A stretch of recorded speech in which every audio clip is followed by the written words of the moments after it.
we were kind of talking the Iowa State brand of football, Levi, in terms of what it's become this year with all the lost personnel on offense, grind it out, try to win close games. We've seen 14-11. We've seen 10-9. They haven't gone your way, but did you expect this approach because of all those offensive personnel losses going into this season? I would say no, only on the basis of we thought that you lose a bunch of personnel, like I say, Brock Purdy, Breece Hall, Charlie Kohler, all these guys. But knowing what we had coming back in Hunter Deckers and Xavier Hutchinson, things like that, a lot of us expected to see a vertical offense. I was really going to try to push the ball down the field, take some chances, knowing that you don't have the personnel that can really sit there and grind out 90-yard drives like you used to be able to with Breece Hall and Charlie Kohler and all that, where you have an automatic first down machine like Charlie Kohler. Xavier Hutchinson is very, very good on third down, but Charlie Kohler was automatic basically. And so not having him and not having Breece Hall, where you can just give him the ball and he'll get you 5-6 yards every time. Not having those guys makes those long drives harder. And we expected coming into the season to see them utilize Hunter Decker's big arm and all that to push a more vertical offense down the field. And we saw a little bit of that against Southeast Missouri. But after that, the offense became very, very condensed. And part of it was play calling. Play calling definitely brought the offense much closer to this line of scrimmage. But part of it too was Hunter Deckers getting into his rhythm and getting used to starting. Is that he's taking checkdowns a lot. He's taking a lot of shallow crossing routes and flat routes by the running backs and things like that, where he's defaulting. And sorry if you hear that truck going by. He's defaulting to these checkdowns a lot more than he probably should be, and some of that has hindered the offense. That's allowed defenses to come in closer to the line of scrimmage, bring in more to the box, and really hamper that run game. That said, we did see a step forward against Texas. We saw them open up the offense a little bit more. We saw them push the ball downfield and try to spread that Texas defense out a little bit more to try to create some more room for other things. Now, the running game still really didn't get going, but we also have that whole room is very injured. Jarrell Brock has been injured off and on most of the season. Cartavius Norton's been injured most of the season. That situation seems to be getting better, but it's still kind of one of those things. The Texas game, though, was a step in the right direction, but the fairly condensed and conservative offense we've seen up to this point has been more so than maybe we thought it was going to be. For a program that's now becoming accustomed to challenging in the Big 12, I know that obviously this has taken a downturn this year in terms of wins and losses, but still there's a lot of pride there. And the program, Matt Campbell has established that it's no longer the Iowa State of generations gone by. That I know that the Texas game wasn't a big game in terms of Big 12 implications, but still, I didn't watch the early portions of that game, but I checked in the fourth quarter when I thought, okay, Iowa State's making a run at this. I want to see the fourth quarter. And that final drive had to be excruciating when Xavier Hutchinson doesn't haul in what would have been a probable game-winning touchdown pass. And then the very next play, or maybe two plays later, the knees rolled still in the air when I thought it was on the turf. And the Iowa State's drive should have continued. Yeah, it was, the Texas game, like it's, I thought coming out of that game, I thought both teams played well for the most part. Like I thought Iowa State's offense did pretty well. They moved the ball. It wasn't perfect by any means. Obviously, like Xavier dropped that long pass, and there was a couple mistakes. But for the most part, the Iowa State offense was much better than it had been in previous weeks. The defense was very, very good. They slowed down what was kind of a high-flying Texas offense up to that point. Bijan and Roshan Johnson made some outstanding individual plays all day that helped them, but they weren't getting easy yards. They weren't getting a free 6 yards and then turning it into 8. They were getting 1 or 2 and turning it into 6 through just pure individual effort. And credit goes to them, absolutely. I mean, they There's a reason Bijan Robinson is considered, probably the best back in college football or whatever. There's a reason for it. He's very, very good. And I thought it was a well played game between two well matched teams, and it's just kind of one of those things where Xavier Hutchinson brings that in. Iowa State gets that win, and obviously it's 4-3 instead of 3-4, and maybe we were, I don't know how much differently we feel. You feel good that you get the win, but I don't think even though you lose that game, I don't think you come out of that game discouraged because of the loss or anything like that. So. I think we're starting to see Iowa State getting pointed in the right direction, at least, especially the offense. The defense has been spectacular all season. I mean, they somehow have gotten better, even losing Mike Rose and all those guys. Somehow have gotten better, and so they've been outstanding all year. And the offense does seem to be starting to round the corner a little bit. Do you have anything, Jason?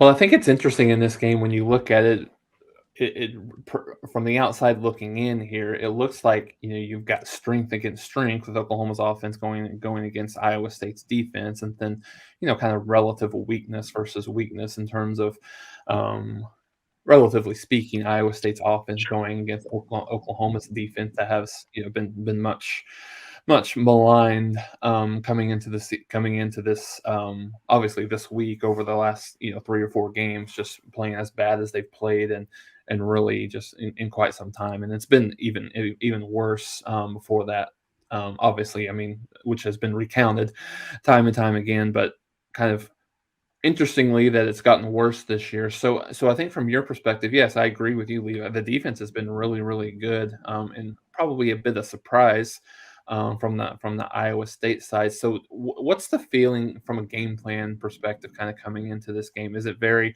similar to what Mark mentioned in the outset on here, and just really in terms of do you think Iowa State continues to try to take the air out of the ball and make this a kind of a low scoring game, or do you think there's more, they've looked at film and look how bad Oklahoma's defense has been, like, oh yeah, we have a lot of opportunities to get some plays down the field, as you mentioned, more kind of a vertical passing game?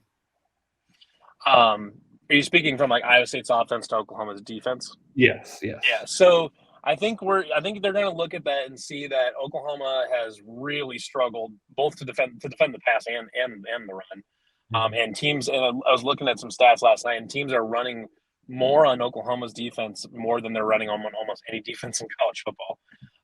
Unfortunately for Iowa State, the running game has sort of been a weakness up to this point. That said, running backs should be getting healthy, and they can use some of that vertical passing game to help open up the run. Because the passing game is far more developed right now, and they have the playmakers to use the pass to set up the run type of thing. So I think they'll use some of that to their advantage, and they'll know that they'll have some opportunities down the field. And then it comes down to execution there for Iowa State, to be able to hit those deep balls and to force Oklahoma to play back from the line of scrimmage and not commit 7 to the box, or whatever it is, and to be able to basically just take away shallow crossers and runs and be fine with it, like Kansas and Kansas State and all them were able to. So if they continue what they were doing against Texas and starting to push the ball downfield, and using some of that athleticism they got out wide, I think they'll do that to attempt to try to pull Oklahoma away from the line of scrimmage and then close out the game on the ground. And you mentioned that Jarrell Brock has been injured. What's his health look like coming into this game? Because I know he was very limited. He sprained an ankle a couple weeks ago, and sprained ankles just take forever to heal. Yeah. So it's going to be one of those things where he's going to get probably fairly limited snaps. He's going to be running at 60% or whatever he's at, type of thing. So I'm like, he'll play. I don't know how much. I don't know how effective he'll be. But he'll play. He's too good of a pass blocker to not have him available. Fortunately, Cartavius Norton, he's a true freshman. He's a really, really gifted back. He's just been hurt a lot of this season so far. Sounds like he's healthy and ready to go. So I would guess he'll probably get the lion's share of the rushing carries. Him and Deion Silas, I would assume, we'll split those, with Jarrell Brock getting a couple here and there. Okay. Levi, if Vegas hits its numbers here, I don't know if you can see them 1.5, and you've probably looked at them anyway. I don't know if you're a big betting, wagering guy, odds making guy, but over under at 55. And again, Iowa State at home is a 1.5-point favorite. So if Vegas hits the mark on this, it's a 28-27 Iowa State win. Honestly, this is one of those games I do feel pretty decent about it, honestly. Oklahoma's got a great offense and a not great defense.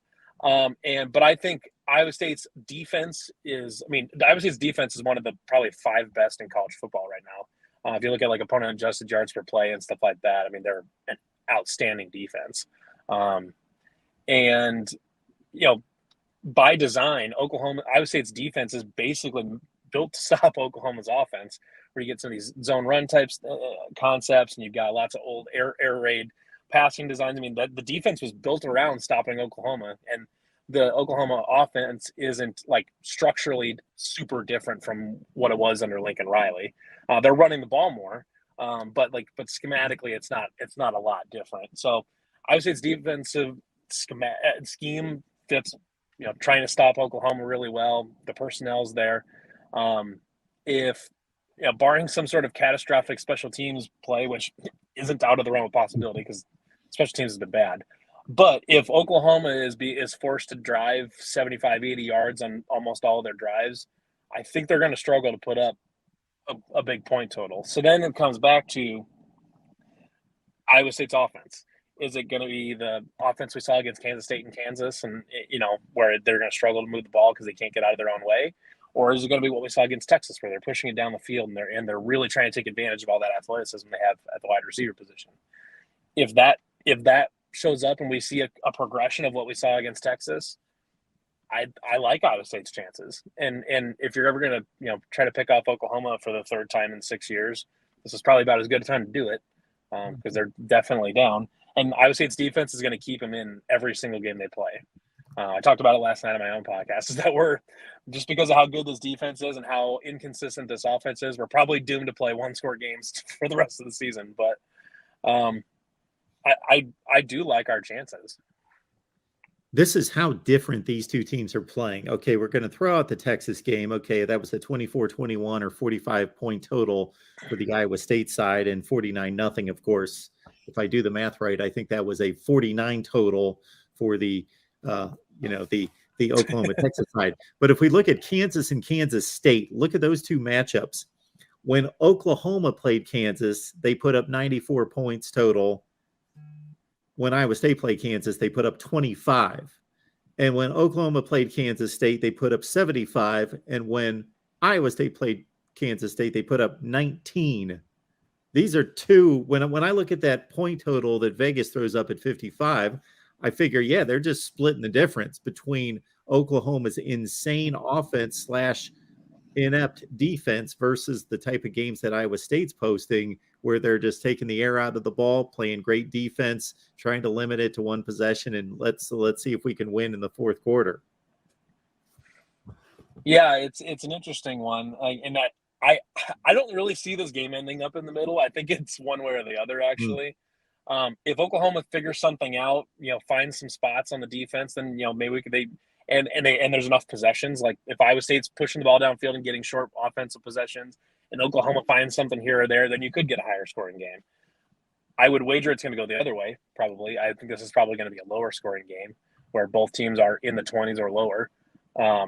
But we'll see. Like I said, it just depends on turnovers and field position almost entirely in this one, just because with the strength on strength, Iowa State's defense is super salty.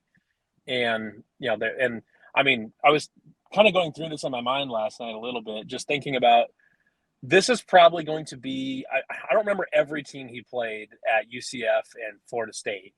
I would wager, though, that this is probably the best defense that Dylan Gabriel will have played and may ever play in college football. And it's probably the best pass rusher he's gone up against, too, in Will McDonald. So this is going to be a big challenge for him. And Iowa State has done a really good job of taking away the opposing quarterback. Quinn Ewers was not really a factor against Texas. Jalen Daniels didn't do much of anything against Kansas. Adrian Martinez had some design run plays that worked, but for the most part, wasn't really what beat Iowa State in that game. They've taken away the quarterback for the most part. in these games and basically force the other team to beat them with something that wasn't their primary option. So that'll be the challenge on Oklahoma is can Eric Gray take over and have a really good game or something like that? Because I think obviously it's going to limit Oklahoma's explosive potential quite a bit. Well, Levi, I would like to be the guy and sometimes pride myself in being the guy that would do the Rolodex in my head on Dylan Gabriel's career to find that team, but I can't. So yeah, I don't know. If it's not the best defense he's played, it's probably up there.